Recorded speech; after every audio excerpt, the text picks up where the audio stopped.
ವೀಕ್ಷಕರೇ ನಮಸ್ಕಾರ. ಕನ್ನಡ ನೆಟ್ ಸುದ್ದಿವಾಹಿನಿಗೆ ತಮಗೆಲ್ಲ ಹಾರ್ದಿಕ ಸುಸ್ವಾಗತ.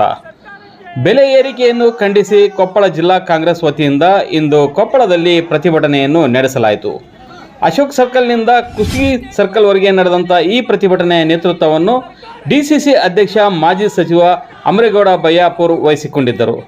ಪ್ರತಿಭಟನೆಯಲ್ಲಿ ಪ್ರಮುಖವಾಗಿ ಸಂಸದ ರಾಜಶೇಖರ್ ಹಿಟ್ನಾಳ್, ಶಾಸಕ ರಾಘವೇಂದ್ರ ಹಿಟ್ನಾಳ್ ಸೇರಿದಂತೆ ಇತರರು ಭಾಗವಹಿಸಿದ್ದರು.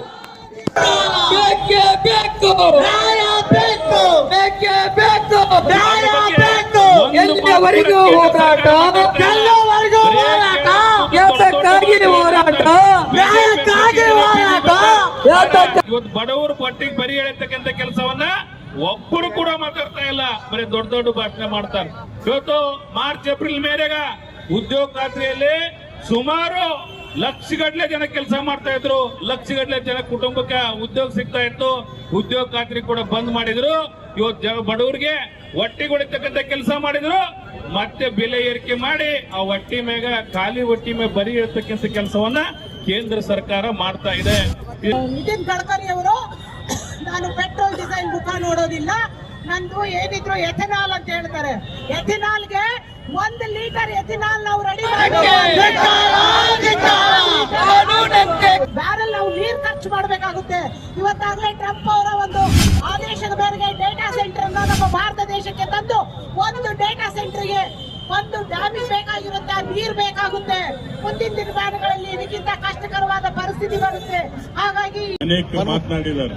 ಇವತ್ತು ಬೆಲೆ ಏರಿಕೆ ವಿರುದ್ಧ ರಾಜ್ಯದಲ್ಲಿ 2014ರಲ್ಲಿ ಆಡಳಿತಕ್ಕೆ ಬಂದಿರತಕ್ಕಂಥ ಬಿಜೆಪಿ ಸರ್ಕಾರ ಇವತ್ತು 12 ವರ್ಷದಲ್ಲಿ ಅತಿ ಹೆಚ್ಚು ಬೆಲೆಯನ್ನು ಏರಿಸಿರ್ತಕ್ಕಂಥ ದಾಖಲೆ ಯಾರಿಗಾದ್ರೂ ಸಲ್ತದೆ ಅಂತ ಹೇಳಿದ್ರೆ ಈ ದೇಶದ ಪ್ರಧಾನಮಂತ್ರಿಗಳಾಗಿರ್ತಕ್ಕಂಥ ನರೇಂದ್ರ ಮೋದಿ ಅವರಿಗೆ ಅಂತಕ್ಕಂಥ ಮಾತನ್ನು ಹೇಳಲಿಕ್ಕೆ ಬಯಸ್ತಾ ಇದ್ದೇನೆ. ಇವತ್ತು 460 ಇದ್ದಂತ ಸಿಲಿಂಡರ್ ಬೆಲೆ 944 ರೂಪಾಯಿ ಆಗಿದೆ. ಇದು ಇವತ್ತು ಬಡವರಿಗೆ ಹೊರೆ ಆಗ್ತದೆ. ಪೆಟ್ರೋಲ್ ಬೆಲೆ ಕಳೆದ ವರ್ಷ 90 ರೂಪಾಯಿ, ಡೀಸೆಲ್ ಇದ್ದಂತ ಬೆಲೆ ಇವತ್ತು 111 ರೂಪಾಯಿ 82 ಪೈಸೆ ಆಗಿದೆ. ಇವತ್ತು ಡೀಸೆಲ್ 99.82 ಪೈಸೆ ಆಗಿದೆ. ಇವತ್ತು ಅದನ್ನ ಇನ್ನ ಏನು 16 ಪೈಸೆ ಮಾಡಿದ್ರೆ ಅದು ಕೂಡ 100 ರೂಪಾಯಿ ಆಗ್ತದೆ. ಇವತ್ತು ನಾಚಿಕೆ ಆಗಬೇಕು. ಇವತ್ತು ನರೇಂದ್ರ ಮೋದಿ ಅವರಿಗೆ ದೇಶದ ಜನ ಇವತ್ತು ಬಡವರಿಗೆ ಇವತ್ತು ಡೀಸೆಲ್ ಕೊಡ್ಲಿಕ್ಕೆ ಆಗ್ತಾ ಇಲ್ಲ, ಪೆಟ್ರೋಲ್ ಕೊಡ್ಲಿಕ್ಕೆ ಆಗ್ತಾ ಇಲ್ಲ, ಇವತ್ತು ರಸಗೊಬ್ಬರ ಕೊಡ್ಲಿಕ್ಕೆ ಆಗ್ತಾ ಇಲ್ಲ. ನಿಮ್ಮಿಂದ ಇವತ್ತು ಕ್ವಾರಂಟೈನ್ ಅಂತಕ್ಕಂಥ ಮಾತನ್ನು ಹೇಳ್ತಾ ಇದ್ದೀರಿ. ನಾಚಿಕೆ ಆಗಬೇಕು ಅಂತಕ್ಕಂಥ ಮಾತನ್ನ ಕೇಂದ್ರ ಸರ್ಕಾರದ ಪ್ರಧಾನಮಂತ್ರಿಗೆ ಹೇಳಲಿಕ್ಕೆ ಬಯಸ್ತಾ ಇದ್ದೀನಿ. ಇವತ್ತು ಬಡವರು ಇಲ್ಲಿ ಏನು ಬೆಲೆ ಏರಿಕೆ ವಿರುದ್ಧ ಬೀದಿಗಿಳಿದ್ರೆ ಇಟಲಿ ಪ್ರಧಾನಿ ಜೊತೆ ಸೆಲ್ಫಿ ತೆಗಿತಕ್ಕಂಥ ಕೆಲಸವನ್ನ ನರೇಂದ್ರ ಮೋದಿ ಅವರು ಇವತ್ತು ಮಾಡ್ತಕ್ಕಂಥದ್ದು ಇಡೀ ದೇಶಕ್ಕೆ ಗೊತ್ತಾಗಿರ್ತಕ್ಕಂಥ ವಿಚಾರ.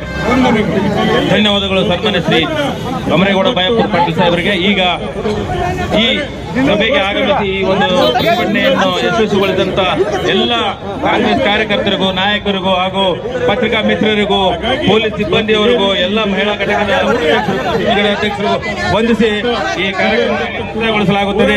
ಈ ಕಾರ್ಯಕ್ರಮದ ನಂತರ ಇಲ್ಲೇ ಮುಂದುಗಡೆ ಇರತಕ್ಕಂಥ ಟಿಎಪಿಸಿ ಆಫೀಸ್ನಲ್ಲಿ ಕಾಂಪೌಂಡ್ ನಲ್ಲಿ ತಮಗೆಲ್ಲರಿಗೂ ಊಟದ ವ್ಯವಸ್ಥೆಯನ್ನು ಮಾಡಲಾಗಿರ್ತದೆ. ದಯವಿಟ್ಟು ಆಗಮಿಸಿರ್ತಕ್ಕಂಥ ಯಾವತ್ತೂ ಕಾರ್ಯಕರ್ತರು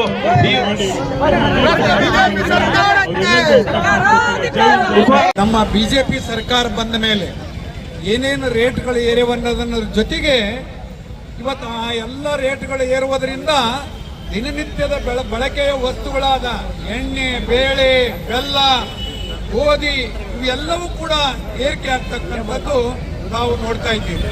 ಅದಕ್ಕಾಗಿ ಬಂಧುಗಳೇ, ಈ ಸರ್ಕಾರವನ್ನ ತೊಲಗಿಸಬೇಕಾಗಿರ್ತಕ್ಕಂಥ ಆಮೇಲೆ ಇವರು ನೇರವಾಗಿ ಮುಂದಿನ ಬಾಗಿಲಿಂದ ಬರೋರಲ್ಲ. ಇವರು ಬಿಜೆಪಿ ಅವರು ಯಾರು ಚುನಾವಣೆಯಲ್ಲಿ ಗೆದ್ದಿರ್ತಾರೆ ಅವ್ರನ್ನ ಖರೀದಿ ಮಾಡ್ತಕ್ಕಂಥ ಕೆಲಸ ಮಾಡಿದ್ದಾರೆ. ಮೊನ್ನೆ ನೋಡಿ, ಇದರಲ್ಲಿ ಪಶ್ಚಿಮ ಬಂಗಾಳದಲ್ಲಿ 60 ಜನ ಶಾಸಕರನ್ನ, 20 ಜನ ಸಂಸದರನ್ನ ಖರೀದಿ ಮಾಡಿರ್ತಕ್ಕಂಥ ನೀಚ ಬುದ್ಧಿಯನ್ನ ಹುಟ್ಟು ಹಾಕಿರ್ತಕ್ಕಂಥದ್ದು ಬಿಜೆಪಿ. ಅದಕ್ಕಾಗಿ ಬಂಧುಗಳೇ, ನಾವೆಲ್ಲ ಯೋಚನೆ ಮಾಡಬೇಕು. ನಿನ್ನೆ ನರೇಂದ್ರ ಮೋದಿ ಅವರು ನಮ್ಮ ಸಹೋದರಿ ಹೇಳಿದ ಹಾಗೆ ಅತಿ ಹೆಚ್ಚು ದಿನಗಳವರೆಗೆ ಪ್ರಧಾನಮಂತ್ರಿಗಳಾಗಿದ್ರು ಅಂತ. ಅವ್ರು ಹೇಳಿದ ಹಾಗೆ ನೆಹರೂರವರೇ ಅತಿ ಹೆಚ್ಚು ದಿನಗಳನ್ನ ಕಳೆದಿರ್ತಕ್ಕಂಥದ್ದು. ಮತ್ತೆ ಅವರು 16 ವರ್ಷ ಆದ್ರೆ ಇವರು 12 ವರ್ಷದಾಗ ಅವ್ರ ಸಾಧನೆ ಏನು, ಇವ್ರ ಸಾಧನೆಯನ್ನು ನೋಡ್ಬೇಕು ತಾವೆಲ್ಲ ಬಂಧುಗಳು. ಅವರು 100 ಡ್ಯಾಮ್ಗಳನ್ನ ಕಟ್ಟಿರ್ತಕ್ಕಂಥ ಕೀರ್ತಿ ನೆಹರು ಮನೆತನಕ್ಕೆ ಬರ್ತದೆ. ಸನ್ಮಾನ್ಯ ಮೋದಿ ಅವರೇ, ಸನ್ಮಾನ್ಯ ಬಿಜೆಪಿ ನಾಯಕರವರೇ, ನಿನ್ನೆ ನೀವೆಲ್ಲ ಸಿಹಿ ಹಂಚಿದ್ರಿ. ಅದು ದೇವಸ್ಥಾನದ ಮುಂದೆ ನಿಂತ್ಕೊಂಡು ಹೇಳಿರಿ, ಪ್ರಾಮಾಣಿಕವಾಗಿ ಹೇಳ್ರಿ. ಈ 12 ವರ್ಷದಲ್ಲಿ ಒಂದಾದ್ರೂ ರೈತರ ಪರವಾದಂತಹ ಕೆಲಸವನ್ನ ಮಾಡಿದ್ರೆ ನಾವು ನಿಮ್ಗೆ ಶರಣಾಗ್ತೇವೆ.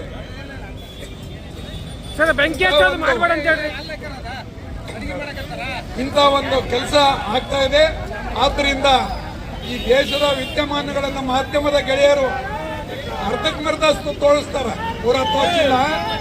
ದೇಶದ ವಿದ್ಯಮಾನಗಳನ್ನ ಪೂರ್ತಿ ತೋರಿಸ್ತಕ್ಕಂಥ ಕೆಲಸ ಅವ್ರು ಮಾಡಲಿ ಅಂತೇಳಿ ಅವರಿಗೂ ಕೂಡ ವಿನಂತಿ ಮಾಡಿಕೊಂಡು ಈ ನಿರಂತರ ಸುದ್ದಿ ಹಾಗೂ ಮಾಹಿತಿಗಾಗಿ ನಮ್ಮ ಚಾನಲ್ ಲೈಕ್ ಮಾಡಿ ಮತ್ತು ಸಬ್ಸ್ಕ್ರೈಬ್ ಮಾಡಿ.